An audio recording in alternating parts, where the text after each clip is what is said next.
I have a kind of casual relationship with Sonic. That's hot. It's very hot. I know. I have very casual All the relationship. NSFW artists out there are just, grinding their pencils now. So Sonic is the girl I call when no one else is available. Wait, Nah. Sonic's a girl?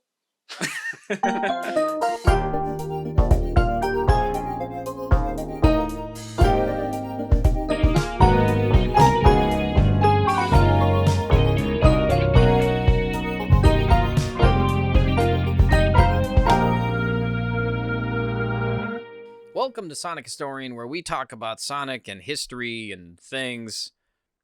I don't know. I'm still working out the kinks of this show. Radrey, that's totally fine. I think people are just happy that we have a Sonic podcast now to talk about all things Sonic, because Sonic is just that great. And just to be clear, we mean the video game character, the blue one. Not the burger franchise, and not the sound burger waves. franchise. Oh, I see. You mean the one in the US. Yeah. We mean Sonic the Blue. You know about that, huh? Yes, I do know about a lot of things. They have those in Germany? No, they do not. Okay, I'd be surprised if they did. I am cursed with knowledge. So on today's show is the Red Value, aka Niko, TikToker, Japan-focused YouTuber, and most importantly, casual Sonic gamer. A casual Sonic gamer. That's a very good way to describe it. Are you okay with that title? That doesn't offend you, right? Title I'm totally fine with. So before we talk about the meat of today's show, why don't you give us a little bit of your background on your Sonic history? Basically, so for my experience with Sonic there was like the first experience I had with Sonic was probably like some sort of Flash game on Miniclip or something similar that I played back in the day, and that was really, really fun somehow. And that was basically my first kind of experience with Sonic. I think obviously it was not official. Obviously it was like some bootleg Flash version that hurts copyright, that was probably infringing on copyrights and trademarks. So it was like a fan game. It was, I think, a fan game, but it was really fun. It wasn't very long, but it was really, really fun, and that was my first experience with Sonic. But then, that was basically the only 2D Sonic game I played, and then, at some point, when the Wii was already out, I managed to get my hands on a pre-owned GameCube. I bought a couple of Sonic games pre-owned from a pre-owned game store in the UK. Yeah, I lived in the UK for a while. Oh, really? For 4 years, in fact, yeah. Okay. And I bought so they had a huge culture of pre-owned games there that you could buy for really cheap, and I never saw that in Europe at all. But you could buy like games for like £3, €3, something like that. Right. And there was Sonic Heroes. I played Sonic Heroes. That was your first official Sonic game. Yeah, I think so. Yeah. Okay. Sonic Heroes was my first official Sonic game. I played it. It was alright. I'd say it, but let's just say the game that I probably most enjoyed Sonic, so I played that, it was alright, didn't do too much with it, but a game that I really then played a lot, that was then sometime after, in I think 2011 or something like that, was Sonic Generations. Now that was a kick-ass game. Yeah, a lot of people like that one. Actually, before Sonic Generations, I actually played Sonic Unleashed. Sorry, correct that. Sonic Unleashed was the game I played beforehand. Which had a nice experiment, which came at the time of Twilight, when that werewolf thing was huge. Was that right? Is that why Sonic was a werewolf? Because they're trying to cash in on the whole. You think so? I think so. I really think so. I think that was a reason why they made Sonic Unleashed a werewolf at nighttime. And actually, I'm probably the biggest defender of that game. I think I actually quite really like that game. Oh, really? Because I know there's a lot of contentious opinions about because the 3D games by Sonic. Basically, Sonic Unleashed kind of created a new formula they created the modern Sonic formula, which is the kind of speed gameplay, the boost gameplay, I think some people call it. And that was really, really, really, really, really fun. Like, I'm not sure which one came out first, Sonic Colors or Sonic Unleashed, but one of them... I think Unleashed did. I think that was 2008. I think Unleashed, and then Colors afterwards was built on top of that Sun gameplay, of the Sun stages. And I'd say Sonic Unleashed had more potential, let's just say that. I think it's a game that was... in the night stages could have, in theory, become much better. They could have made them much better if they had polished the game more, but... That's, I think, an issue that has been plaguing a lot of Sonic. That's like a Sega, prerequisite. They can't polish the game before it comes out. Exactly, and as such, the Sun stages were super duper fun. Like, they were so great, and the game really did a good thing about that. A lot of the complaints about the game I actually can't relate to. I think, to progress in the game, you have to collect medals that are hidden throughout the levels. And I actually thought there was a good gameplay choice, because the problem with the boost gameplay is that it's really, really difficult. They're super short. So the thing is, there is like 10 sun stages in the game, and they're like 5 minutes long each, at most, like 2 or 3 minutes usually. And the problem is, they can't make them much longer. The developers, it takes an extraordinary amount of time to design the world that is so long, because you go so fast through it. So you have to still design the entire level, but because you blast through it so quickly, you have to make a lot of it. And I think that's a challenge that the gameplay design has basically solved, by instead of making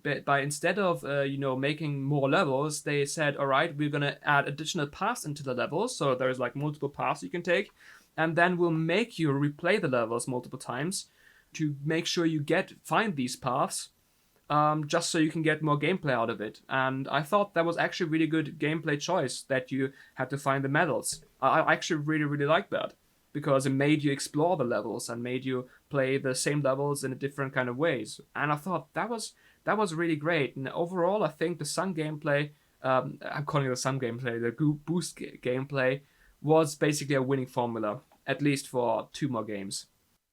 So you never really actually played any of the 2D ones? Not really, no. You said you played Mania, though, right? Oh yeah, I did play Mania and didn't like it that very much. Really? Like, that's okay, interesting. now that's literally. I can hear the blues. I wasn't a big fan of Mania.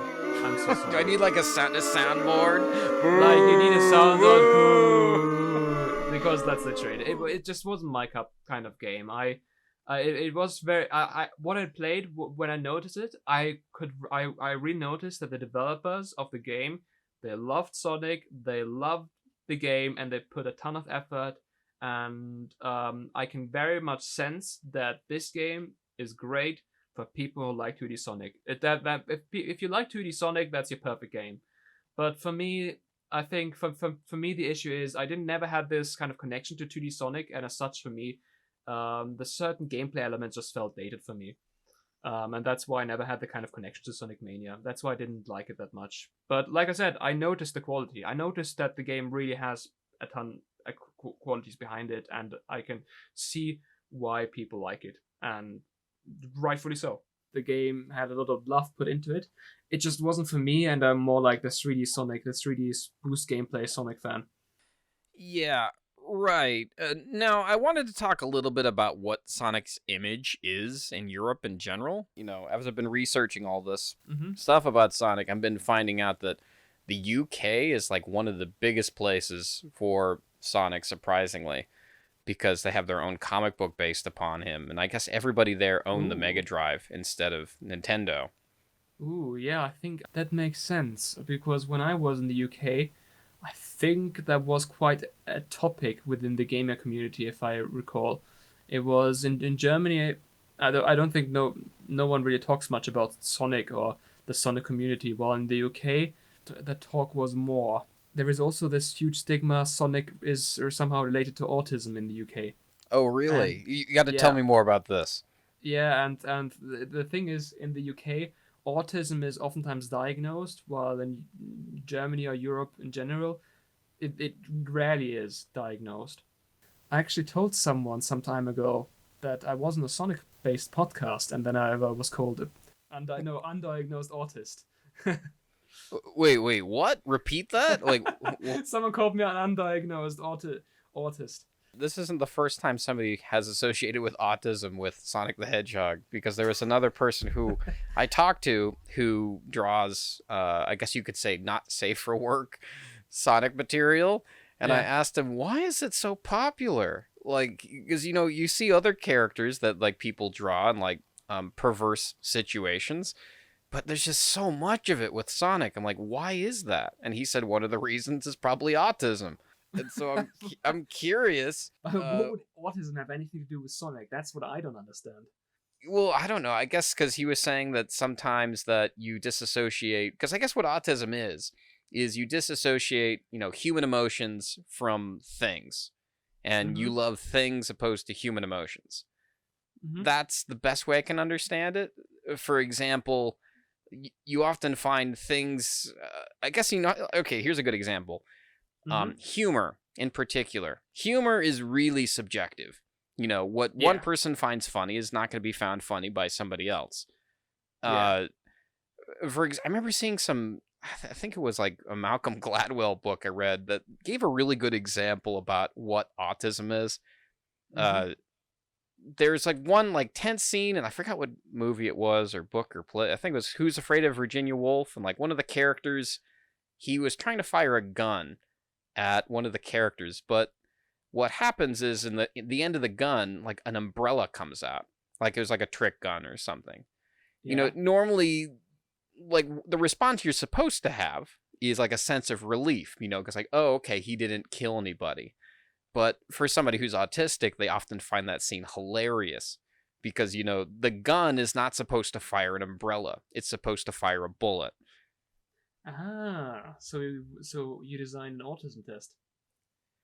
I guess so. I don't know. I'm kind of curious about what it is that's what autism is in terms of relating to Sonic the Hedgehog. I mean, welcome to Sonic Historia, where we talk about autism. I mean, I don't know. To be No, fair, you should start every podcast like that. You should yes, I start should. it. And I apologize in advance if any person afflicted by autism or Asperger's Well, takes any well, sort the of thing about offense. autism is it's a wide spectrum. So Yeah, I don't really have a lot of experience here. I don't really have a lot of knowledge, so I can't really say an informed opinion.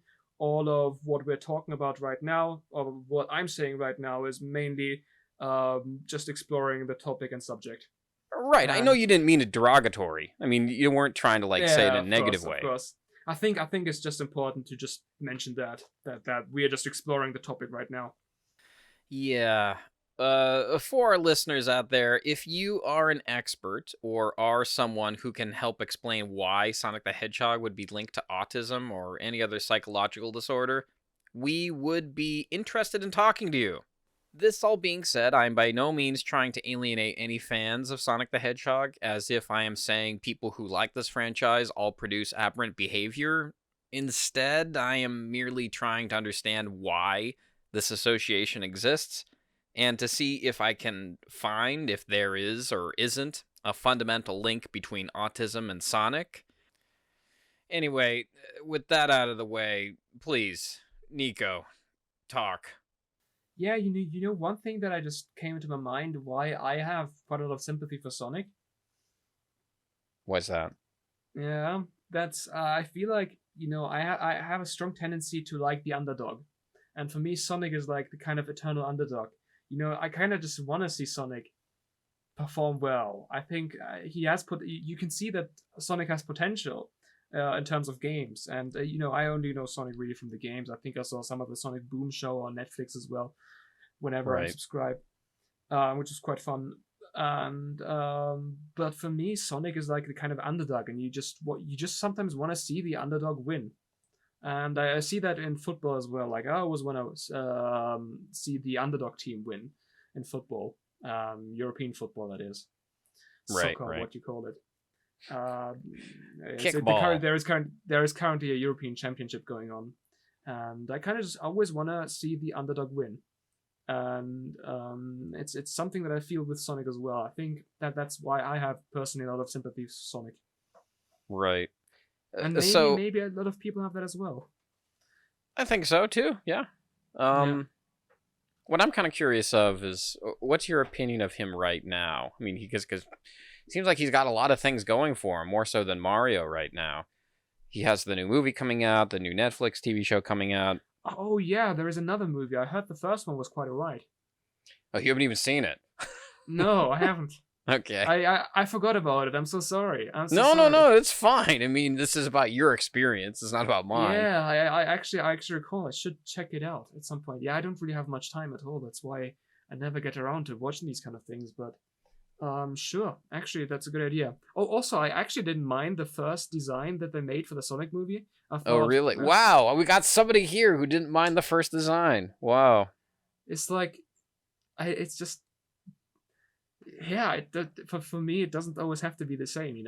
It's not. I thought it looked kind of different. To me, it was a big turning point in the Sonic community. I don't think this podcast would exist if they didn't change it. Really. Well, for me, it seemed like, because I was a Sonic fan since '91. So, Wow. well, not 91. That's not true. 92 when the second game came out. Yeah, I've been a fan since 92. Well, That's when I was born. Yeah, no, since 92, and then what happened after that? Okay, so I stopped playing like around 95, and I kind of gave up on the franchise because to me, it kind of felt, it's sort of the same thing like with Crash Bandicoot or Spyro the Dragon. Maybe you know some of these properties. Yeah, I've played the first Spyro game recently. Okay. And I played through the trilogy 2 years ago. It just seems like when the original creators or developers, when they stop making games or they hand them off to new hands, to me, like the character itself is going to just disappear into obscurity. And I kind of had this feeling that Sonic was kind of disappearing into obscurity, especially with like the whole werehog thing and not having its own system anymore. That was a big thing to me. Like, we're not going to remember him anymore. Oh, but I was just very shocked to see his resurgence in the last couple of years, particularly 2017 with Mania, because I know you didn't like Mania, but yeah. To me that was like a love letter. Like it was a game that was made for me. I want to correct that. I didn't dislike Mania, but I thought it was alright. But and I saw that it had a lot of I could clearly see that the game had a lot of love put into it. It just wasn't for me, and I'm more like the 3D Sonic, the 3D boost gameplay Sonic fan. Okay, here's something I want you to talk about. How would you compare modern Sonic with classic Sonic? What are your thoughts? I don't have a personal connection to the classic gameplay, not really, and it doesn't really appeal much to me at all, unfortunately.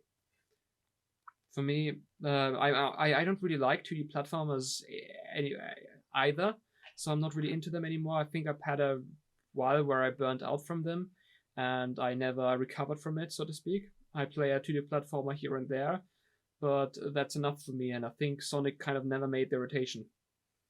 Oh, really? Okay, that's interesting. Well, when it comes to like 3D platformers, what was your first 3D platformer? Was it Mario 64? Mario 64, probably, yeah. Oh, okay. Yeah. And Mario 64, your first Sunshine. And then eventually you stumbled across Sonic Heroes. That was your first experience? Yeah, that's right. Sonic Heroes. I think I said it before. I had like this weird 2D flash game of Sonic that I played, which was quite fun. But that's like. Do you still have a link to it? I'd like to see what it is. Or do you know where it exists? I don't think it exists anymore. Update to this. It does exist. Niko found the link to this game, and it is currently in the description below, or wherever you're watching or listening to this. But after that, it's just that was basically the only thing I think, because the only 2D Sonic that really appealed to me, that weird flash game, paradoxically.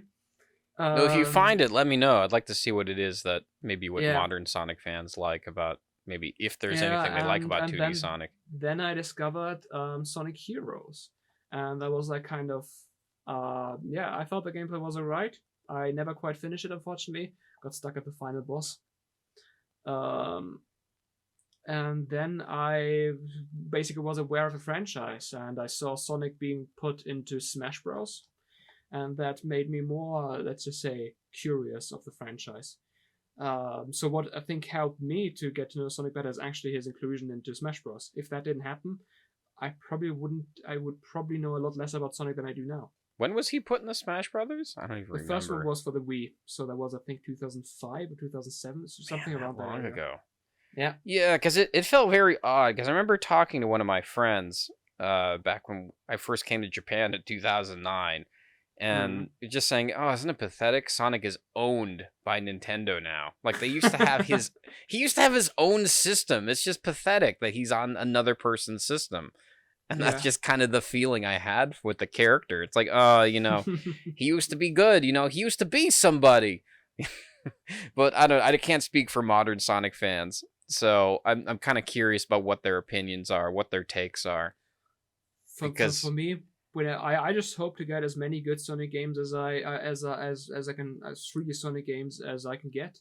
so you're saying like with your first game it was Sonic Heroes, and you would say that probably the biggest connection for you that made it seem like the characters seemed like something to take seriously was after its introduction to Smash Brothers. Can I say that? That's right. That's right. Okay. Yeah. Yeah, because for me, like I was saying, the reintroduction with, um, obviously, Sonic Mania, because I love that so much, and Really, damn. I'm glad you did. yeah, no, I mean that really changed a lot of things. It's like, oh, I remember this. I mean, sometimes I know a lot of us are like blinded by nostalgia. Hmm. Uh, Particularly like I remember that we used to have pizza every day for lunch at our school.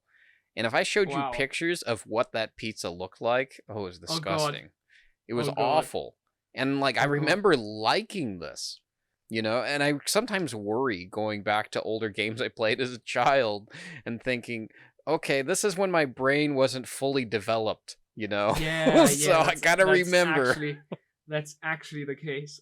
Honestly, So not kidding. Like some of the games I played back as a kid and I liked were actually kind of really really terrible. Apparently, I kind of remember the Iron Man game. I remember that fondly somehow. I have no. Apparently, it's really really bad though, and I feel like actually that could be bad. I just like Iron Man that much. right. So like when I hear people say things like such and such ruined my childhood, I'm like, was it really that great? Was it really that good in the beginning? Yeah. So this is kind of one of the reasons why I'm starting this podcast up again, or why I'm starting the podcast in general, is because there was that, and then there was the whole situation with the Sonic film where I feel like to me this is a really big deal. It's a really really big deal Wow. that the fandom actually had such an impact on the studios that they Yeah. could change the design of Sonic. I mean, to me, this is unheard of. Can you think of any other example where a fandom actually contributed something to like the IP? Not really. No. I mean, maybe there's some examples here and there. I'm thinking like stuff like Five Nights at Freddy's, but that's kind of a really Oh God. smaller. Oh Well, God. we're not getting into the whole. Please, I'm sure please you read don't. about all the controversy recently. Thankfully, I never got into it, and I dread every single YouTube thumbnail that I saw theorizing Five Nights at Freddy's. This Okay. is something that I want to leave in the past. Okay. I Well, I I mean, I love I Five mean, Nights at Freddy's, but that's just me. oh God, oh God, I'm so sorry for insulting you. No, it's fine. You can insult me. I mean, I totally get the No, I don't. criticism. I never want to insult you, Radrey. You're so Okay. All cool. right. You're such a cool dude. Like holy hell. No, the only time. You genuinely are an awesome dude. I really have to say that. Like the ability for you to stay neutral when someone like says something like that, that's particularly awesome. Like if you honestly, yeah, actually yeah, no, yeah, no, that it's genuinely awesome. That's what I wanted to say. Okay. No, Commendable. because particularly with the Sonic fandom, what I've been seeing online is sometimes people get really emotional, and I think it's really important to respect other people's opinions, particularly if it's one you massively disagree with. Um, because some of them get very, very emotional about what it is they like about the fandom, particularly like when it Oh yeah. comes to what they call shipping. Like I'm sure you're familiar with this. Yeah. And I I'm don't think trying. it's I'm trying to perfectly ship all of my Fire Emblem characters right now on Fire Emblem Three Houses. Like I'm testing out who are the best matches, and who should stay together at the end of the game. So I can relate. I can understand why people like shipping. yeah. So there's that. I mean, there's and like I said, with Christian, something we'll have to dive into at some point while I'm doing this podcast because I feel it's. so sorry for you. Oh no, so I feel. sorry. Don't feel sorry. It's just I brought this upon myself, and I find this interesting. I mean, that's the thing about content. I love trash. I love looking at horrible games and horrible movies. Yeah. I'm gonna make sure when we finally meet at some point, we will definitely. I will take a bag of trash with me and give it to you as a gift. And I want All right. to Okay. to As long as I it want doesn't you to stink, repeat, it'll be fine. I want you to repeat. Oh my god, do I love thrash? Well, no, because Oh, wait, sometimes. trash, Okay, yeah. let me restate. I like schlock. That was such a good statement. I'm just saying. I'm gonna say I like. Go on. I want that soundboard. I like thrash. I like. Okay, I should put it this way. I like schlock. You know what schlock is?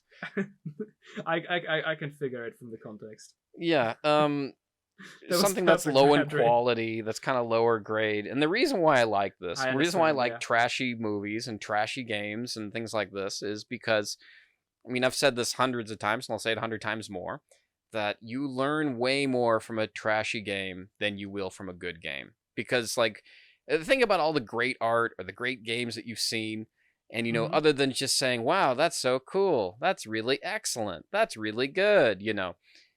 what can you really say that kind of adds to the conversation? When you see something's trashy, it's like, Ah, why is it so bad? Like, why does this yeah, not work? You know? yeah. So, I like, can see what you mean. so going back in some of these older Sonic games, of course I'm going to have fun because, a lot of them aren't good. I mean, there's a lot of, like, mixed reviews. It doesn't seem like you ask, like, those tier list makers everybody makes about, Oh like, the yeah, best fast food chains or whatever. When it comes to yeah. Sonic, None of them. everybody's Sorry, zero. None of them. Bad. F tier. All of them. all tier lists F tier. Okay. Well, I'm just saying when you see the tier lists, they're all different. Nobody seems to agree with modern Sonic in terms of, like, what is the best game. Nobody, like, a lot of people seem to agree that Really? Colors is one of the best, but, like, Yeah. some people like Unleashed, some people like Generations, some people like Forces. It's all over the place. I think I might have enjoyed Forces if it didn't completely break. I refunded it, but I think I would have enjoyed it. Maybe I should go back. Oh yeah, it had this create your own furry mode. Yeah, it did. I think that's I think some people like that. Right, and, like, I grew up with this Sonic TV show that everyone calls Sonic Mhm. Sat Am, because it appeared on Saturday morning. I think it's a great show, but some people don't like how dark it is, and they don't Mhm. like how serious it is, and a lot of other people like the Sonic anime called Sonic X, and I can't stand that show. It's just like it's the most dullest show ever. I Mhm. apologize if this is like your go-to Sonic show. This is my go-to Sonic Is Sonic it? show, and I'm incredibly offended, Radrey. Are So, you? no, I have no idea what Sonic X is. You never saw Sonic X? Okay. No. Because a lot of people seem to like Sonic X a lot better than Sonic Sat Am, and to me, it's like, I don't get it. I really don't get it. And so I want to see what people see in it that I'm not seeing. And, like, according, like what I was saying earlier, I like trash because I want to be able to see what people like about this trashy show that I don't like. Sometimes it's actually luck for the content in that it got so much attention that some people have relate their experiences to the gay piece of content more to the community that it built surrounding it. So Probably. basically, if you have like a lot of attention and people talk about it, the talking about it is the actual fun, the actual good feeling that people got, and not the piece of content itself. But then when you watch the piece of content, because you're familiar with all the memes and stuff, let's just say imagine there is something that's just terrible, awful, something that isn't good, but it got marketed like crazy. It got lots of attention. Isn't really that great, but people, because they kept making memes about it, and the community about it became strong. The piece of content became better in people's eyes because of it. I mean, one sort of example that kind of fits this is The Room. Oh, right. Tommy Wiseau. Yeah.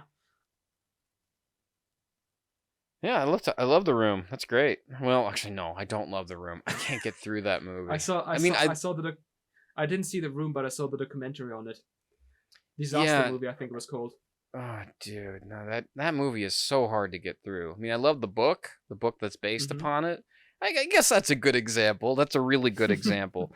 Because every time I watch Sonic X, I'm watching it and I'm like, I'm trying to enjoy this, but I just can't. It's like the dialogue, I just feel like I'm being slapped over the face with trying to say that you're a child and you need to think the way a child does. And I'm like, this is the way children think? I'm like, when I was a child, like, well, when you see stuff like Kimetsu no Yaiba, right? Demon Slayer.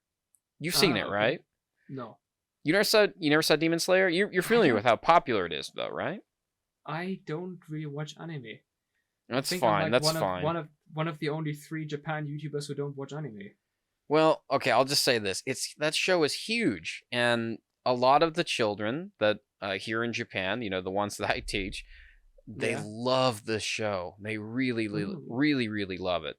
And if you watch the show, it is violent. It's not like, this isn't kid stuff.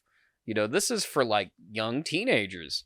This isn't a show that's made for like edgy teenagers. I mean, for little kids, like ones that are 6 or 7 or 8 or 9 or 10. maybe preteens, but mostly like young adults. And so I feel like with children, you should kind of take them seriously.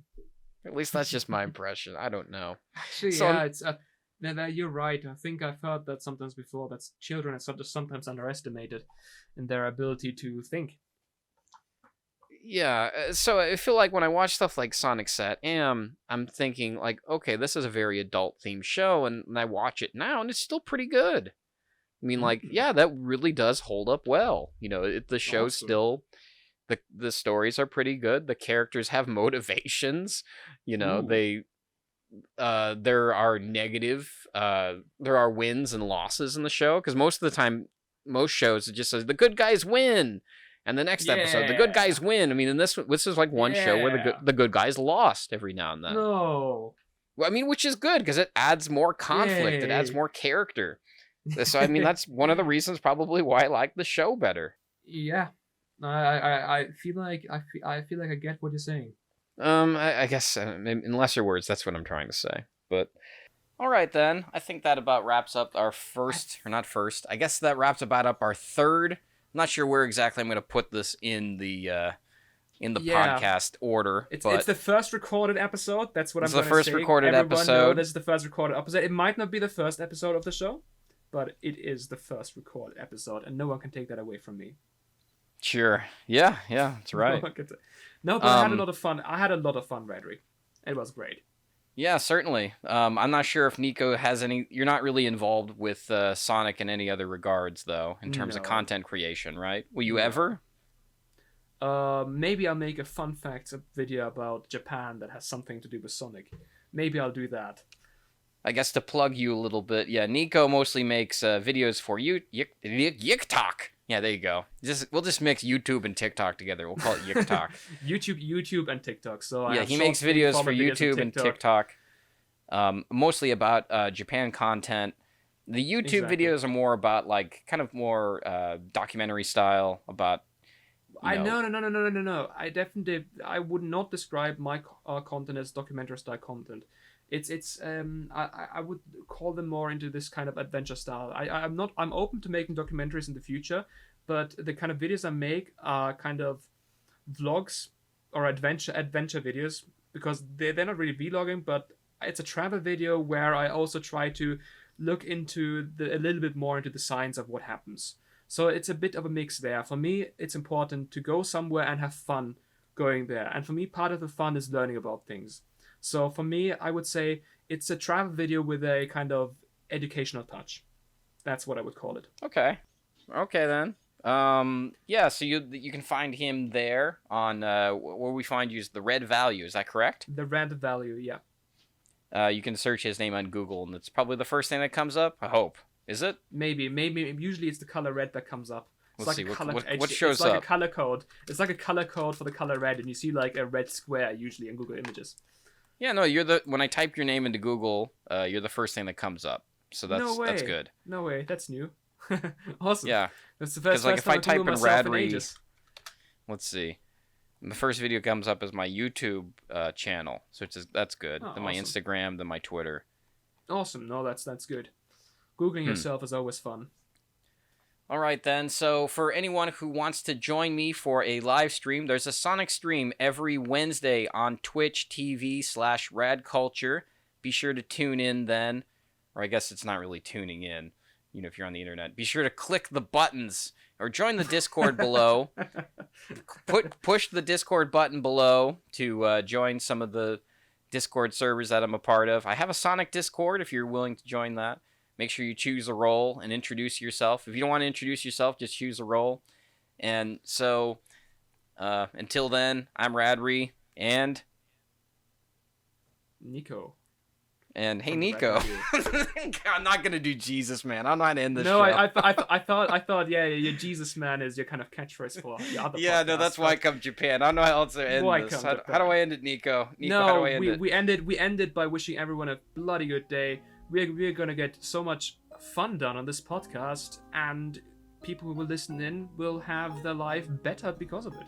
Yeah. So until then, that's how it is. So until then, let's do it to it. Thank you.